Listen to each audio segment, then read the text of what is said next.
대림절 네 번째 마지막 주일입니다. 성탄절을 하루 앞둔 주일이기도 하죠. 주님의 은총과 평화가 예배하는 저희 모두 위에 여러분들 가운데 함께 하시기를 주님의 이름으로 축복합니다.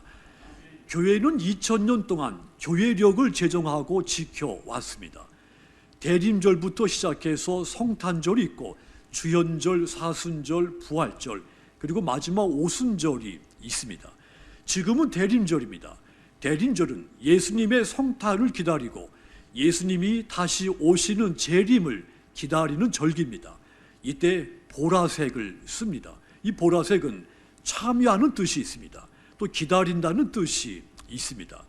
이제 성탄절은 기다리던 예수님의 탄생을 기리고 예수님을 왕 중의 왕으로 영접하는 절기입니다. 이때는 흰색을, 하얀색을 씁니다. 이 흰색은 축제, 기쁨의 뜻이 있습니다. 오늘은 다시 오실 주님을 기다리는 대림절 마지막 주일입니다. 예수님의 성탄 그리고 예수님의 다시 오심은 하나님의 약속입니다. 이 하나님의 약속이 우리 교회와 성도들 여러분들의 그 기다림 속에 그대로 성취되기를 주님의 이름으로 축원합니다. 마리아는 하나님의 이 약속을 믿었습니다. 그리고 기다렸습니다. 하나님은 기다리는 이 마리아의 삶 속에 마침내 성탄을 이루셨습니다. 마찬가지로 하나님은 저와 여러분들의 삶 가운데서도 약속하신 말씀 그대로 모든 것을 이루시는 분이십니다. 그래서 만일 내 삶 속에 하나님의 약속이 성취되지 않았다면 그만한 이유가 있다는 사실을 깨달아야 됩니다. 아프리카에서 선교하는 선교사들이 어느 날 선교 회의를 하게 됐습니다. 원주민들이 방해가 워낙에 커서 선교가 어려운 난관에 부딪히게 된 겁니다. 그때 한 선교사가 무심코 정말 자기도 모르는 사이에 무의식 중에 이런 말을 했습니다. 그 깜둥이들이 문제다. 결국 이 말이 발달이 돼서 그들은 아프리카 선교를 더 이상 할 수가 없게 됐습니다. 이 선교사는 무심코 자기도 생각 없이 한 말이지만 이 말 자체가 그동안 어떤 마음으로 선교를 하고 있었는지를 보여주는 증거인 겁니다. 선교사의 내면에 나는 아프리카 사람들보다 더 우월하다, 이런 인종차별이 자리 잡고 있는 겁니다. 하나님의 일을 하지만 하나님의 마음으로 일한 것이 아니라는 뜻입니다. 그렇습니다. 우리가 하나님의 일을 한다고 해서 다 하나님의 일을 하지 않을 때가 있습니다. 어떤 때는 하나님의 일을 내 생각으로 행하거나 또 하나님의 일을 마치 내 일처럼 착각하고 행할 때가 있습니다. 그래서 내 삶 속에 하나님의 약속이 성취되지 않을 때가 있는 겁니다. 하나님이 아브라함에게 하늘의 별과 같이 바다의 모래같이 네 자손이 창대하게 될 것이라고 약속을 했습니다. 아브라함은 그 약속을 기다렸습니다. 자, 그럼 여러분, 이 약속이 금방 빠른 시일 내에 성취된 것이 아닙니다. 아브라함이 그 약속을 그 약속을 받을 만큼 아브라함이 신앙이 성숙할 때 마침내 성취가 됐습니다. 하나님의 약속이 우리에게 성취되지 않는 데는 이유가 있다는 뜻입니다. 기차는 어디든지 갈 수 있습니다. 그런데 기차가 어디든지 갈 수 있으려면 반드시 레일이 설치되어 있어야 됩니다. 바닷속에 레일이 깔렸으면 기차가 바다로도 갈 수 있습니다. 땅속 밑에 레일이 깔려 있으면 이 기차는 땅속으로도 갈 수가 있습니다. 기차가 갈 수 있는 조건만 갖춰 있으면 어디든지 갈 수 있는 겁니다. 마찬가지입니다. 하나님의 말씀이 우리에게 성취가 되려면 우리에게 이 말씀이 성취될 수 있는 조건이 갖춰져 있어야 되는 겁니다.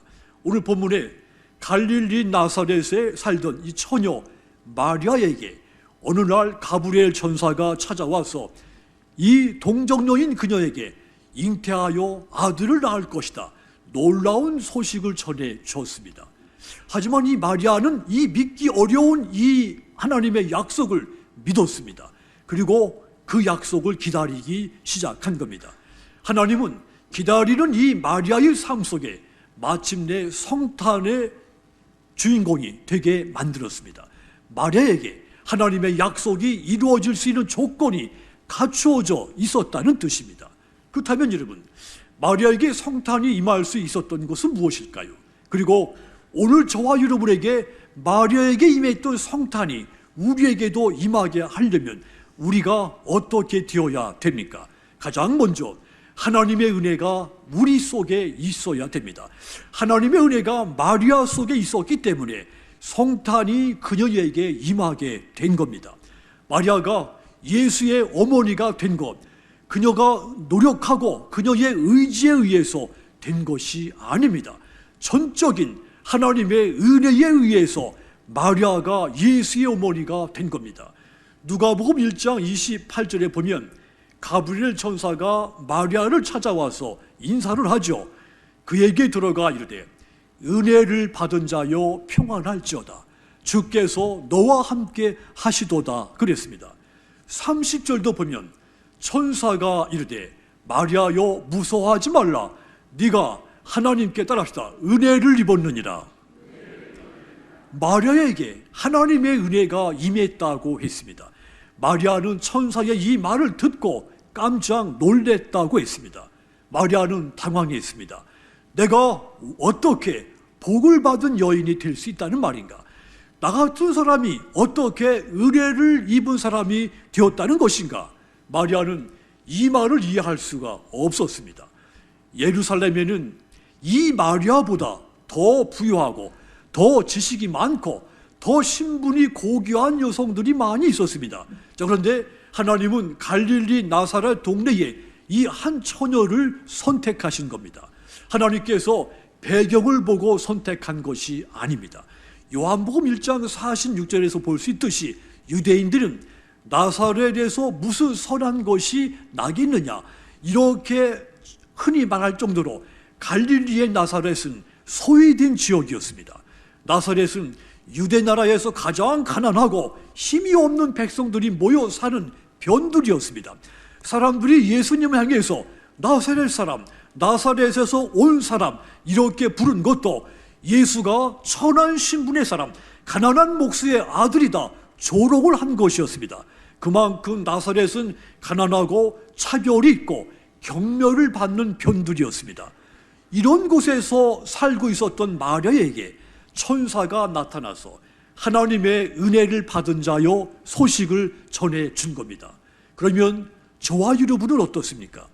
우린 본래 전적으로 부패하여 하나님의 이 같은 은혜를 받을 수 없는 사람들이었습니다. 그럼에도 불구하고 혹시 여러분 가운데 그래도 나 정도면 정직하지, 나 정도면 죄가 없지 이렇게 생각하는 사람이 있을지 모르겠습니다. 하지만 여러분, 하나님은 의인은 없나니 하나도 없다고 했습니다. 우린 다 전적으로 부패한 죄인들입니다. 그런데도 하나님은 저와 여러분을 선택하신 겁니다.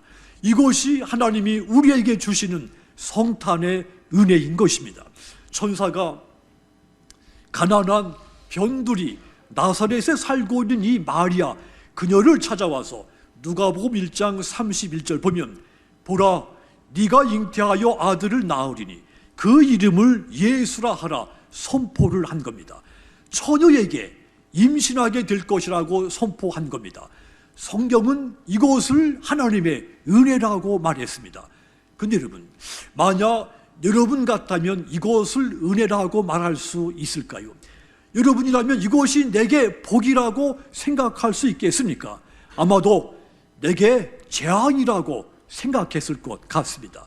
처녀가 임신했다면 당시 사회적인 비판과 조롱이 엄청났을 것이기 때문입니다. 마리아도 충분히 그럴 수 있었습니다. 마리아가 하나님을 원망할 수도 있었습니다. 마리아가 그녀가 감당하기에는 너무도 큰 일이었기 때문이죠. 그런데 38절 보면 마리아가 천사의 말을 듣고 난 다음에 마리아가 이르되 주여 주의 여종이오니 말씀대로 내게 이루어지이다 하며 천사가 떠나갔다고 했습니다. 하나님의 은혜가 내 형편과 내 생각 판단과는 다르지만 그 뜻에 따르겠다고 한 겁니다. 궁금해하지도 않았고 원망하지 않고 아멘 한 것입니다. 자기를 선택하시고 자기를 통해 메시아이신 아기 예수를 보내신 것, 하나님의 은혜로 이 은혜로 고백을 한 겁니다. 그렇습니다. 하나님은 은혜 입은 사람들을 통해서 일하시는 분입니다. 하나님의 은혜를 은혜로 받아들이는 그 사람들, 그들을 통해 어떤 일이든지 행하시는 분입니다. 하나님은 요셉에게 은혜를 부으셨죠. 요셉이 애굽의 노예로 팔려갔지만 그 과정, 그 오랜 시간, 이것조차도 은혜로 받아들인 이 요셉, 하나님은 그 요셉을 통해 하나님의 백성들을 구원해 내셨습니다. 오늘 구약의 말씀 다니엘서 9장 23절 보시면 곧 네가 기도를 시작할 즈음에 명령이 내렸으므로 이제 내게 알리러 왔느니라. 너는 크게 은총을 입은 자라. 그런즉 너는 이 일을 생각하고 그 환상을 깨달을지니라 그랬습니다. 다니엘에게 너는 크게 은총을 입은 자라고 했습니다. 똑같이 마리아에게 은혜를 입은 자요 이렇게 말했죠. 두 문장은 같은 뜻입니다. 다니엘이 백성들의 구원과 회복을 위해서 기도하기로 마음먹는 순간부터 하나님은 그에게 큰 은총을 부어준 겁니다. 하나님은 은총을 받은 이 다니엘, 아름다운 자요 보배로운 자로 여기셨고 그 다니엘을 통해 이스라엘 백성들을 고난과 연단에서 구원하겠다고 하는 뜻을 다시 한번 확인시켜 준 겁니다. 하나님이 은총을 입은 이 다니엘을 통해 때가 되면 내가 반드시 예수를 통하여 내 백성들 구원하고 회복하겠다, 이 말씀을 주신 겁니다. 그리고 이 예언대로 예수님이 이 땅에 오신 겁니다. 예수님이 이 땅에 오신 것은 하나님의 전적인 은혜 사건인 겁니다. 그렇다면 여러분도 하나님의 은혜를 은혜로 받아들여야 되는 겁니다. 여러분이 하나님의 은혜를 은혜가 되게 하려면 예수를 주로 시인하는 믿음이 있어야 됩니다. 로마서 10장 9절을 보십시오. 네가 만일 네 입으로 예수를 주로 시인하며 또 하나님께서 그를 죽은 자 가운데서 살리신 것을 네 마음에 믿으면 구원을 받으리라. 네 입으로 예수를 주로 시인해야 네가 구원을 받는다고 했습니다. 그럼에도 불구하고 여전히 예수님과 상관없이 살아간다면 그 사람에게는 성탄이 하나님의 은혜가 되지 못하게 되는 겁니다. 그러므로 여러분에게 은혜로서 예수를 주로 시인하는 믿음이 있기를 바랍니다. 그리하여 마리아에게 임한 그 성탄이 오늘 여러분에게도 임하게 되기를 주님의 이름으로 축원합니다. 또한 마리아에게 성탄이 임했던 것은 두 번째도 있습니다. 성령이 그녀에게 임했기 때문입니다. 마리아는 자기에게 일어난 일을 이해할 수가 없었다고 했죠. 그래서 어찌 이 일이 내게 있으리까 천사에게 반문을 했습니다. 그런데 35절 보면 마리아가 반문하는 것에 대해서 이 천사가 말하죠. 천사가 대답하여 이르되 성령이 내게 임하시고 지극히 높으신 이의 능력이 너를 덮으시리니 이러므로 나실 바 거룩한 이는 하나님의 아들이라 일컬어지리라 그랬습니다. 마리아가 동정녀인데 임신한다는 거 불가능한 일입니다. 그런데 천사가 이렇게 말한 겁니다. 성령이 네게 임하시고 가장 높으신 분이, 그분의 능력이 너를 감싸 줄 것이다. 마리아에게 일어난 이 불가능한 일, 하지만 이것이 이루어지는 일은 성령이 하시는 일이라는 뜻입니다. 과학은 예수님의 이 동정녀 탄생 말이 되지 않는 소리다. 어떻게 처녀가 아이를 낳을 수 있다는 말인가? 생물학적으로 불가능한 것이다. 반박합니다. 물론 인간의 힘으로는 불가능한 일입니다. 하지만 여러분, 이 세상을 누가 지으셨습니까? 아무것도 없는 가운데 모든 것을 만들어 있게 하신 분 하나님이십니다. 그 하나님께서 마리아의 삶 속에 개입을 하신 겁니다. 지극히 높으신 성령이 그 능력으로 마리아에게 임재하신 겁니다. 그리고 거룩한 한 생명을 잉태하게 만드신 겁니다. 이로써 불가능한 일이 현실로 이루어지게 된 겁니다. 그렇습니다. 하나님은 능치 못하실 것이 없는 분입니다. 없는 것에서 있는 것이 창조되고 흑암과 혼돈 속에 빛과 질서가 창조되게 하셨고 죄로 죽었던 모든 백성들 거룩한 하나님의 자녀로 변화되게 한 것, 성령이 임하심으로써 이루어진 일입니다. 저와 여러분이 성탄의 예수님을 주로 고백할 수 있게 만든 것도 성령님이십니다. 저와 여러분들 하나님의 거룩한 백성, 자녀 되게 하신 분도 성령님이십니다. 고린도전서 12장 3절 보시면 그러므로 내가 너희에게 알리노니 하나님의 영으로 말하는 자는 누구든지 예수를 저주할 자라 하지 아니하고 또 성령으로 아니하고는 누구든지 예수를 주시라 할 수 없다고 했습니다. 우리의 힘과 능력으로는 나 자신을 변화시킬 수 없습니다. 아무리 내가 의지가 강하고 집념이 강해도 나 자신을 내가 원하는 만큼 바꿀 수가 없습니다. 우리가 작은 유혹에도 얼마나 쉽게 넘어집니까? 작은 시련 앞에서 헤어나지 못하고 헤매고 있는 것이 우리 아닙니까? 그런 우리가 어떻게 내 자신의 삶을 새롭게 창조하고 변화시킬 수 있겠습니까? 그만한 힘과 능력이 우리에게는 없습니다. 그렇다면 어떻게 나 자신을 새롭게 창조할 수 있습니까? 내 안에 성령이 임해야 되는 겁니다.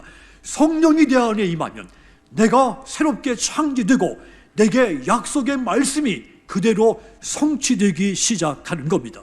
그러므로 여러분, 성탄을 기다리시는 여러분, 성령이 여러분에게 충만하게 임하기를 기도하시기를 바랍니다.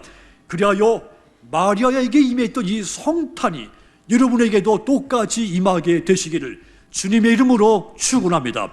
또한 마리아에게 성탄이 임했던 것이 또 한 가지가 있습니다. 말씀의 역사가 그녀 속에 있었기 때문입니다. 37절 보십시오. 대저 하나님의 모든 말씀은 능하지 못하심이 없느니라고 했습니다. 하나님으로부터의 모든 말씀은 능치 못할 것이 없다고 했습니다. 그렇습니다. 말씀 자체가 하나님이시기 때문에 말씀은 무한한 능력이 있습니다. 이 능력 있는 하나님의 말씀이 천사를 통해 마리아에게 임한 겁니다.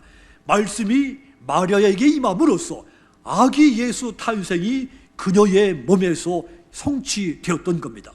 기독교는 말씀으로 시작된 것입니다. 요한복음 1장 1절 태초에 말씀이 있었고 그 말씀은 하나님과 함께 계셨다고 있습니다. 요한복음 1장 14절도 말씀했죠. 말씀이 육신이 되어 우리 가운데 거하심에 우리가 그의 영광을 보니 아버지의 독생자의 영광이요 은혜와 진리가 충만하다고 했습니다. 이 두 구절의 증언처럼 말씀이 육신이 되어 우리 가운데 거하신 예수님을 믿는 것이 우리 기독교인 겁니다. 교회는 지식이 많은 사람들이나 자랑할 것이 많은 사람들이 모이는 특별한 공동체가 아닙니다. 하나님의 말씀에 대한 믿음이 충만한 사람, 이런 분들이 모인 곳이 교회입니다. 교회는 죄인을 구원하고 죄인의 마음과 영혼을 보살펴주고 가난한 사람들 보살피고 위로하는 곳이 교회입니다. 교회 기능 중에 친교제의 기능이 있습니다. 교회가 성도의 교제를 잘해야 됩니다. 자, 그런데 교회가 교제하는 것만 가지고는 교회가 될 수 없습니다. 교회에서 교제하는 것보다 더 먼저 중요한 것, 하나님의 말씀이 선포되는 것입니다. 하나님의 말씀이 선포되는 곳에 하나님의 능력이 나타나기 때문이죠. 개개인도 마찬가지입니다. 영적으로 건강하고 영적으로 능력 있는 성도들, 말씀을 사랑하고 말씀을 묵상하는 성도들입니다. 그런 성도들에게 하나님의 약속이 성취가 되는 겁니다. 그러므로 여러분, 우리 교회에 하나님의 말씀이 가장 강력하게 선포되도록 기도하시기를 부탁드립니다. 교회는 내 주장을 펼치는 곳이 아닙니다. 교회는 또 목사의 비전이 주장되는 것도 아닙니다. 오직 하나님의 말씀만이 충만하게 선포되는 것이 교회의 본질이고 그런 교회가 될 수 있도록 기도하시기를 부탁드립니다. 38절 다시 보시면 마리아가 이르되 주의 여종이 오니 말씀대로 내게 이루어지이다 하며 천사가 떠났다고 했습니다. 마리아가 말씀을 전적으로 믿었다는 뜻입니다. 마리아가 하나님의 말씀대로 믿음으로써 자신의 인생 속에 성탄이 임하게 된 것입니다. 그러므로 여러분 속에 하나님의 말씀이 가득하기를 축원합니다. 그리하여 마리아에게 임했던 이 성탄이 여러분 가운데 똑같이 임하게 되시기를 주님의 이름으로 축원합니다. 사랑하는 성도 여러분, 금년은 유난히도 세계 여러 나라에서 전쟁, 분쟁, 내전이 많이 발생해 있습니다. 그래서 금년의 성탄은 기쁨과 희망의 성탄과 함께 동시에 평화가 가득한 성탄이 되기를 기도하시기를 부탁드립니다. 그 옛날 마리아에게 임했던 성탄이 오늘 여러분에게도 임할 수 있도록 여러분들에게 하나님의 은혜가 임하고 성령이 임하고 하나님의 말씀이 여러분 가운데 가득히 임하게 되기를 주님의 이름으로 축원합니다. 기도하겠습니다.